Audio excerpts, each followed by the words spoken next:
Yo, what is up guys, it's Andrew here with SkillQuest, and in this video I'm going to share with you my top 5 tips for getting your first human flag. Now a bit of a disclaimer here, I do not claim to be an expert at the human flag. It's never been something that I specifically trained for, and it's more just been an exercise that I've always wanted to accomplish in my life, so that when my grandkids ask me, "Grandpa, could you really do that?" I can go, "Why yes I could, sonny, and here's the video to prove it." So starting us off here at tip number 1, train with your shoes on. Now this first tip might sound a little strange, but it's actually a form of overtraining that will help build up your endurance for holding the traditional human flag.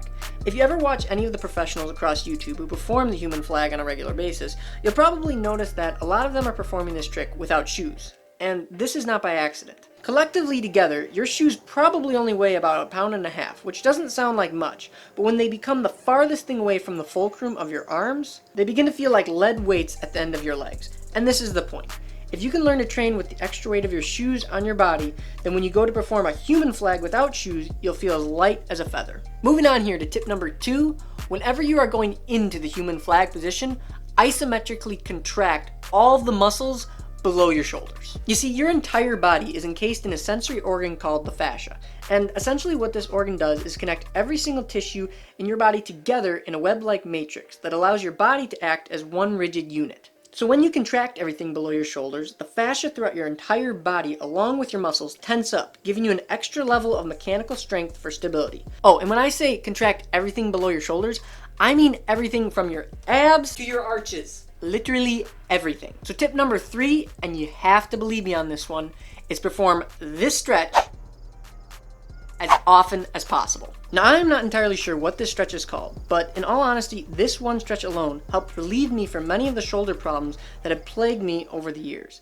You see, before I ever started training for the human flag, I had been experiencing a ton of bicep tendonitis that was accompanied by an excessive amount of clicking in the shoulder joint. At first, the issue was with my shoulder posture itself, as I had the typical rounded posture of someone who is not working on the rotator cuff muscles. So for a while, I always made sure to do some external rotation exercises after my workouts to correct this issue. And this helped for a while, and even corrected my posture.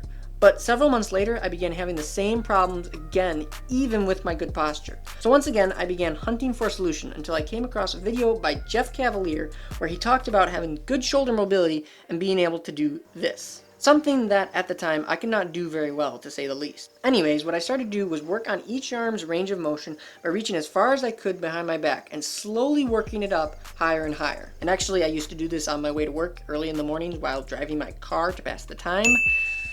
I would not recommend it. But when I started using this stretch in my daily routine, my human flag really took off. And on top of that, it got rid of all the pain that was in my shoulders, and I could hold the human flag for a lot longer.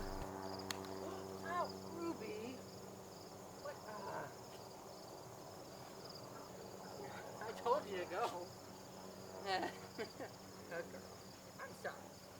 I'm sorry. Alright, so tip number 4. Start developing and training your crush grip. As I mentioned several weeks ago in my one-arm chin-up video, having a strong grip is absolutely essential to almost every single calisthenics exercise. And this fact is no different for the human flag. In this case though, we are more interested in getting a really strong crush grip more than anything else. If you haven't already tried to perform a human flag yet, then you'll probably notice that it is very difficult to grasp the pole for any long period of time. So to combat this fact and build your crush strength, I recommend doing weighted thick towel pull-ups and isometric towel squeezes. For the towel squeezes, make sure that when you're gripping the towel, you're squeezing as hard as you can.